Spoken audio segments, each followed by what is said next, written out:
எல்லா புகழும் புகழ்ச்சியும் நம்மை படைத்து பரிபாலிக்கின்ற ஏக வல்லவனாகிய அல்லாஹ் சுப்ஹானஹு வ தஆலா ஒருவனுக்கு உரித்தாகட்டும். அந்த ஏக இறைவனின் சாந்தியும் சமாதானமும் இந்த உலகத்திற்கு நேர் வழிகாட்ட வந்த எல்லா இறை தூதர்கள் மீதும் இறுதி தூதர் அண்ணல் பெருமானார் முஹம்மது முஸ்தபா ஸல்லல்லாஹு அலைஹி வஸல்லம் அவர்கள் மீதும், அன்னாரின் குடும்பத்தார், சஹாபாக்கள், நல்லோர்கள் நம் அனைவருக்கும் உண்டாகட்டுமாக. அன்புள்ள சகோதரர்களே, அல்ஹம்துலில்லாஹ், புகழும் புகழ்ச்சியும் அல்லாஹ்வுக்கு உரித்தாகட்டும். அவன் நமது வாழ்க்கையில் மீண்டும் ஒரு முறை சங்கை மிக்க ரமலான் மாதத்தை வழங்கியிருக்கின்றான். இந்த மாதத்தை பெற்ற நாம் அனைவருக்கும் முதன்மையாக அல்லாஹ்வுக்கு நாம் நன்றி செலுத்துகின்றோம். அடுத்தபடியாக அந்த மாதத்துடைய கண்ணியத்தை அறிந்து புரிந்து மிக நல்ல முறையிலே கழிப்பதற்கான தௌஃபீகை அல்லாஹ் சுப்ஹானஹு வ தஆலா நம் அனைவருக்கும் கொடுப்பானாக என்ற துஆவும் நாம் செய்கின்றோம். எப்படிப்பட்ட மாதம்?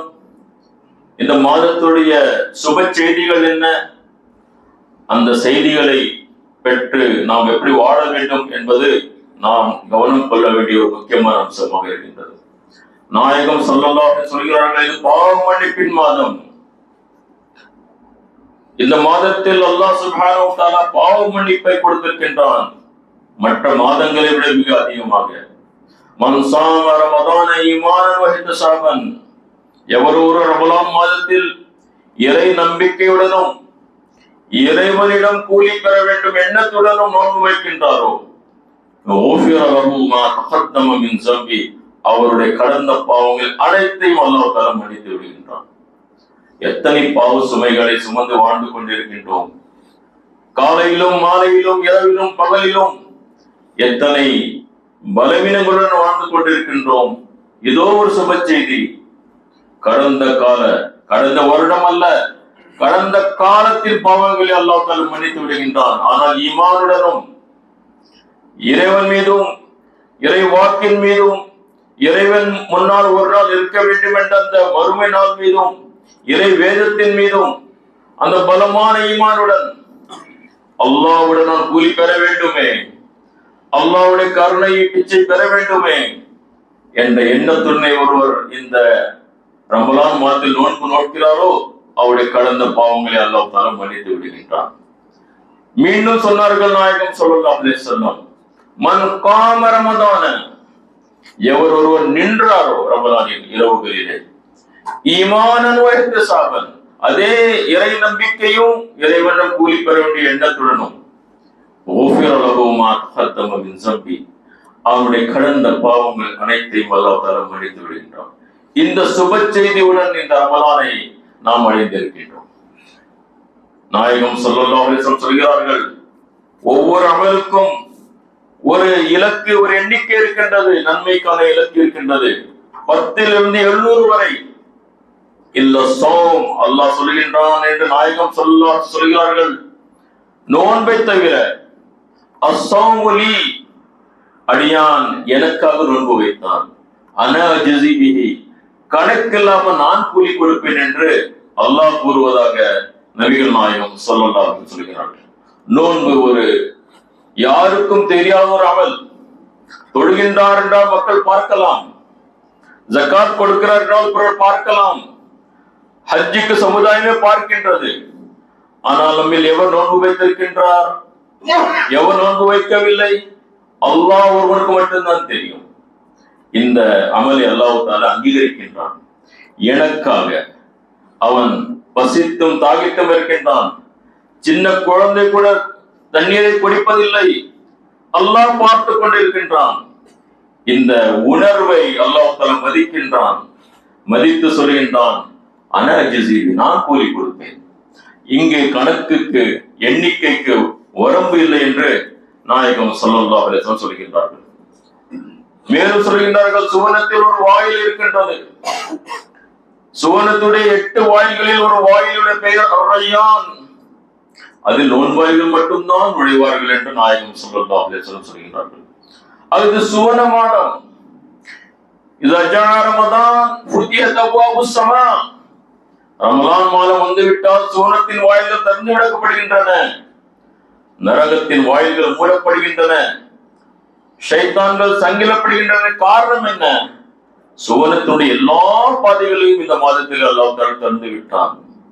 இனி நன்மைகள் தான் நாம் செய்து கொள்ள முடியும். அந்த அளவிற்கு ஒரு சூழலை, ஒரு மாஹோலை அல்லாஹ் தஆலா இந்த மாதத்தில் கொடுக்கிறான் என்றால், அடியார்கள் சுவனத்துக்கு செல்ல வேண்டும், அடியார்கள் சுவனத்தை பாதை நோக்கி விளைய வேண்டும். சுவனத்தை கணக்கில் அவர்கள் வைத்து இந்த உலகத்தில் வாழ வேண்டும் என்பதற்காக ஒரு மாதத்துடைய முழு மாதத்தையும் சுவன வாயில்களை திறந்து வைக்கிறார் என்று நாயகம் ஸல்லல்லாஹு அலைஹி சொல்கிறார். மேலும் சொல்கின்றார்கள், இந்த மாதத்தில் ஒரு இரவு இருக்கின்றது, 1000 மாதங்களை விட சிறந்த இரவு என்று குர்ஆன் சொல்கின்றது.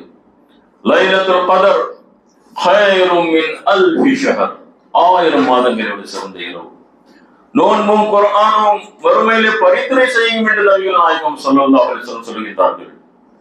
இத்தனை சுப செய்திகள், சுப்ஹானல்லாஹ், எத்தனை மகிழ்ச்சியான செய்திகளுடன் இந்த மாதத்தினுடைய முதல் வாரத்திலே நாம் வாழ்ந்து கொண்டிருக்கின்றோம் என் அருமை சகோதரர்கள். அங்க இந்த மாதம் நம்முடைய குறைகளை நீக்குவதற்கும், நம்முடைய பாவ சுமைகளை நீக்குவதற்கும், நமக்கு கணக்கில்லா கூலியை கொடுப்பதற்கும், நமக்கு சுவன பாதை இலகுவாக்குவதற்கும், மறுமையிலே வெற்றி பெறுவதற்காக வந்த மாதம். ஆக முதலிலே அருமை சகோதரர்களே, இந்த மாதத்தினுடைய அருமையை நாம் நன்றாக புரிந்து கொள்ள வேண்டும். இரண்டாவதாக, அந்த நோன்பின் நோக்கத்தை புரிந்து நாம் நோன்பு நோக்க வேண்டும். எதற்காக அல்லாஹ் தஆலா நோன்பு கடமையாக்கி இருக்கின்றான்? யா அய்யுஹல்லஸீன ஆமனூ, ஈமான் கொண்டவர்களே, குத்திப அலைக்குமுஸ் ஸியாம், உங்கள் மீது நோன்பு கடமையாக்கப்பட்டிருக்கின்றது.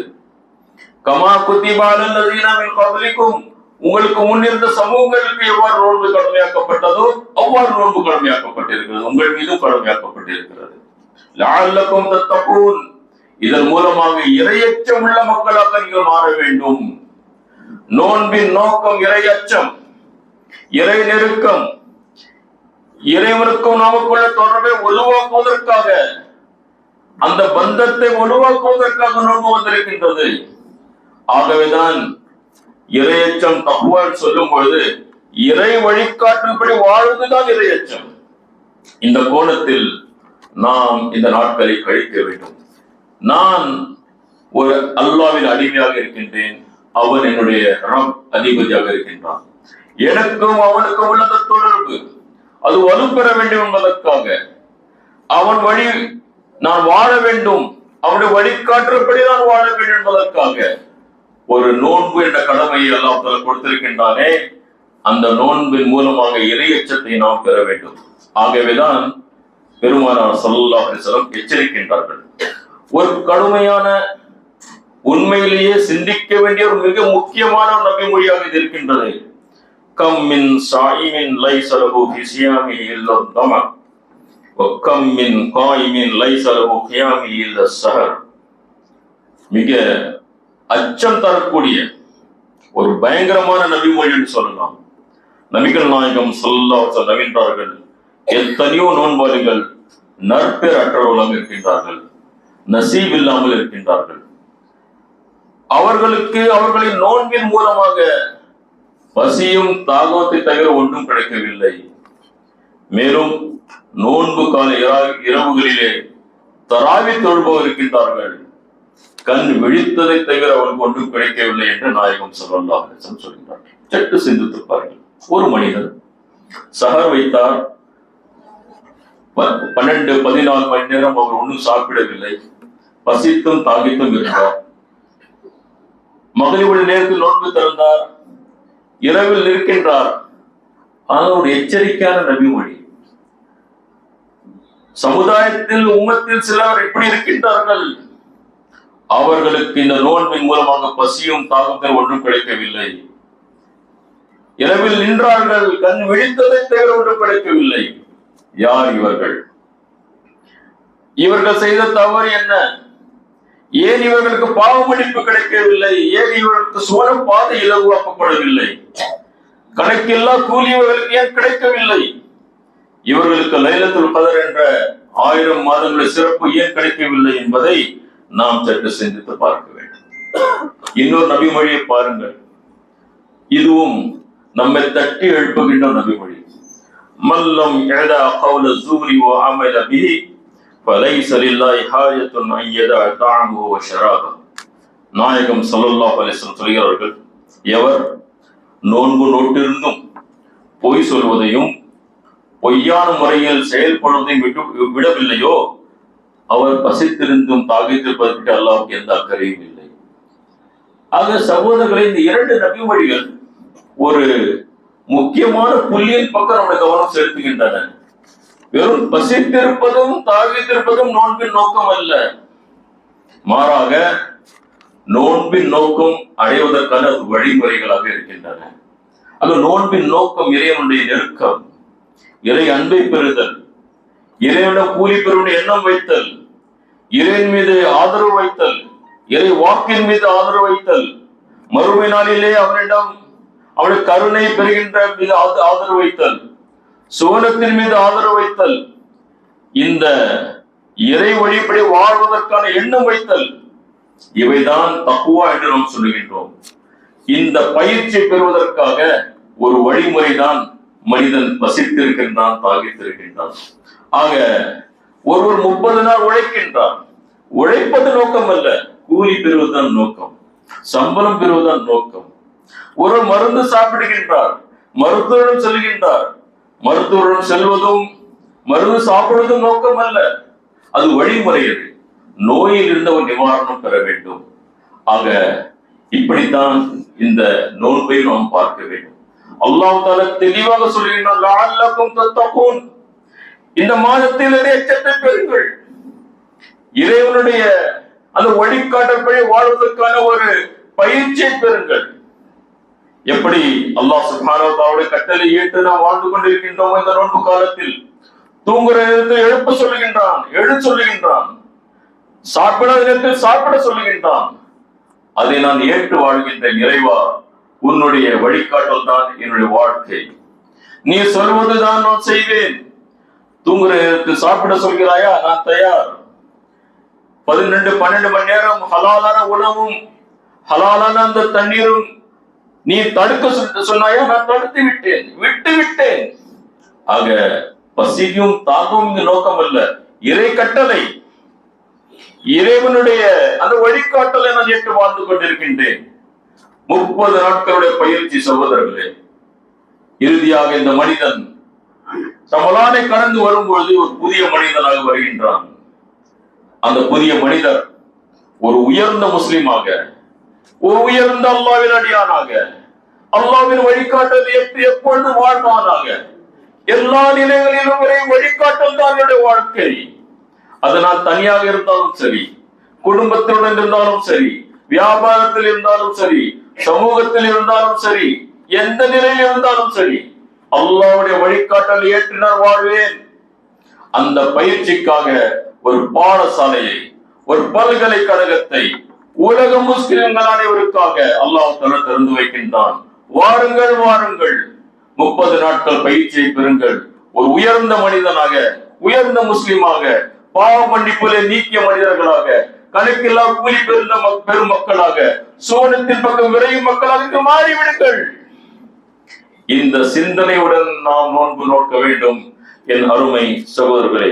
ஆகவேதான் உமர் ரலியல்லாஹு அன்ஹு அவர்கள் உபை பின் கஅப் ரலியல்லாஹு அன்ஹு கேட்கின்றார்கள், உபை பின் கஅப் அவர்களே, தக்வா என்றால் என்ன, எனக்கு சற்று விளக்குங்களேன். உபை பின் கஅப் அவர்கள் சொல்கிறார்கள், அமீருல் மோமின் அவர்களே, எப்போதாவது நீங்கள் ஒரு நெருக்கமான ஒரு பாதை, ஒரு ஒற்றையடி பாதையில் இருபுறமும் முச்செடிகள் இருக்கின்ற ஒரு பாதையில் சென்றிருக்கின்றீர்களா? ஆமா, நான் சென்றிருக்கின்றேன்.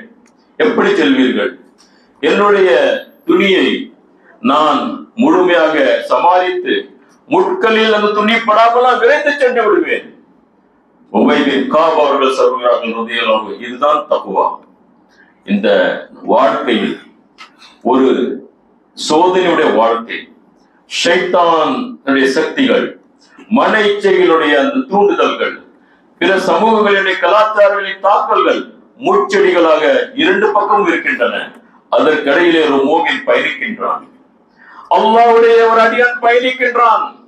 அந்த நேரத்திலே அவன் தன்னுடைய அகீதா, தன்னுடைய அஹ்லாக், தன்னுடைய அந்த வாழ்க்கை முழுவதும் இறைவனுடைய வழிகாட்டலுக்கு அப்பாற்பட்டு எந்த முச்செடிகளிலும் அவனுடைய வாழ்க்கை சிக்கிவிடக் கூடாது என்ற எண்ணிக்கையுடன் நடக்கின்றானே, இதுதான் தக்குவா, இதுதான் இறையச்சம், இதுதான் இறை அன்பு, இதுதான் அல்லாஹ் சுப்ஹானஹு வ தஆலா நோன்பின் மூலமாக நமக்கு கொடுக்க ஆசைப்படுகின்றான். என் அருமை சகோதரர்களே, இந்த ரீதியிலே இந்த மாதத்தை நாம் புரிந்து தெரிந்து கவனத்துடன் செலவழிக்க வேண்டும் என்பது இந்த குத்பாவுடைய நோக்கமாக இருக்கின்றது. இல்லையே அந்த எச்சரிக்கையான நபிமொழிகள் மறுமையிலே அவனுடைய வினை பட்டியலில்லை, வாழ்க்கையில் 50-60 ஆண்டுகள் நோன்பு நோற்றேனே, எங்கே பாவ மன்னிப்பு, எங்கே கணக்கில்லா கூலி? அவர் பார்க்கின்றார், அல்லாஹ் பாதுகாக்க வேண்டும், வெறும் பசியும் தாகமும் இருக்கிறது என்றால் அவர் நோன்பின் நோக்கத்தை புரியாமல் அறியாமல் அவர் நோன்பு நோற்றார். அவர் பசித்திருந்தார், தாகித்திருந்தார், வீழ்த்திருந்தார். இந்த நிலை நமக்கு வரக்கூடாது. என் அருமை சகோதரர்களே, நாம் நோன்பின் நோக்கத்தை புரிந்து அதனுடைய உண்மையான நோக்கம் இறையச்சம் என்பதை புரிந்து இறை நெருக்கத்தை பெறுகின்ற அனைத்து வழிமுறைகளையும் இந்த மாதத்திலே நாம் பேணி பார்க்க வேண்டும். நான் தாகித்திருப்பதும் பசித்திருப்பதும் இறை கட்டளை, காலையில் எழுவதும் இறை கட்டளை. இந்த இறை கட்டளை என்ற தூண்டுகோல் என்னை வாழ வைக்கிறது, என்னை எழுப்ப வைக்கிறது, என்னை முழிக்க வைக்கிறது. அப்படிதான் வாழ்க்கை முழுவதும் அதற்கு கொடுக்க வேண்டும். இந்த பயிற்சியை கொடுப்பதற்காக அல்லாஹ் சுப்ஹானஹு வ தஆலா ரமலான் என்பதற்காக கடமையாக்கியிருக்கின்றான். ஆக இந்த மாதத்தில் இந்த விழிப்புணர்ச்சியுடன் முதன்மையாக நாம் பாவ மன்னிப்பு அதிகமாக கேட்க வேண்டும். ஒவ்வொரு மனிதனுடைய முதுகிலே மிகப்பெரிய பாவ சுமை இருக்கின்றது. அந்த சுமையுடன் நாம் கபருக்கு சென்று விடக்கூடாது, அல்லாஹ் பாதுகாப்பானாக. அந்த சுமையுடன் நாம் வாழ்ந்து கொண்டே இருக்கக்கூடாது, அல்லாஹ் பாதுகாப்பானாக. மாறாக ஒரு அருமையான மாதம் வந்திருக்கின்றது, சுமைகளை நீக்குவதற்கான மாதம் வந்திருக்கின்றது. ஆகவேதான் நாயகம் ஸல்லல்லாஹு அலைஹி சொல்கிறார்கள், ஈமானுடனும் இறைவனிடம் கூலி பெற எண்ணத்துடனும் நீங்கள் நோன்பு நோக்க வேண்டும், இரவில் இருக்க வேண்டும், லைலத்துல் கத்ரை கழிக்க வேண்டும். நம்முடைய கடந்த கால அனைத்து பாவங்களையும் அல்லாஹ் சுப்ஹானஹு வ தஆலா மன்னித்து விடுகின்றான். நபிகள் நாயகம் ஸல்லல்லாஹு அலைஹி வஸல்லம் கோபப்படுகிறார்கள். என்ன கோபப்படுகிறார்கள்? அவன் மூக்க மண்ணாகட்டும். நபிகள் நாயகம் ஸல்லல்லாஹு சபிப்பதில்லை, ஆனால் கோபப்படுகிறார்கள், ஒரு விதமாக சபிக்கின்றார்கள். யாரை பற்றி இப்படி சொல்லுகின்றீர்கள் யார சொல்லலாம்? ஏன் இப்படி கடுமையான வார்த்தைகளை பயன்படுத்துகின்றீர்கள்? சொன்னார்கள், ஒருவன் ரமலான் மாதம் பெற்றும் பாவமன்னிப்பு பெறவில்லை என்றால் அவனுடைய மூக்க மண்ணாகட்டும், அவன் இழிவடையட்டும் என்று சொல்கிறார்கள் ரசூலுல்லாஹி ஸல்லல்லாஹு அலைஹி வஸல்லம். ஆதாரபூர்வமான நபிமொழிகள். மாதம் வந்தது சென்றது, 30 நாட்கள் கழிந்தன, ஆனால் அவனுடைய பாவ சுமை நீக்கப்படவில்லை. அதற்காக அவர் முயற்சி செய்யவில்லை, அதற்காக உழைக்கவில்லை, 2 கரங்களை உயர்த்தி இறைவனிடம் மன்றாடவில்லை. வெறும் பசித்தும் தாகித்தும் இருந்தானே, இந்த மனிதன் இழிவடையட்டும் என்று நபிகள் நாயகம் ஸல்லல்லாஹு அலைஹி வஸல்லம் சொல்கின்றார்கள். ஆக முதன்மையாக அன்பு சகோதரர்களே, நாம் மிக அதிகமாக இஸ்திக்ஃபார் செய்ய வேண்டும், பாவ மன்னிப்பு கோர வேண்டும். நாம் நினைக்க கூடாது நாம் பாவங்கள் செய்யவில்லை. குல்லு பனி ஆதம ஹத்தாவும், ஆதத்தின் ஒவ்வொரு மனிதனும் தவறு செய்வோம் தான். அவனுடைய முதுகில் அந்த பாவ சுமை இருந்து கொண்டுதான் இருக்கின்றது. பாவம் செய்வ மனிதர்களை சிறந்தவர் யார் தெரியுமா? அத்தவ்வாபூன், தௌபா செய்பவர்கள், பாவ மன்னிப்பை கோருபவர்கள், அல்லாஹ்விடம் 2 கரங்களை உயர்த்தி கோருபவர்கள்.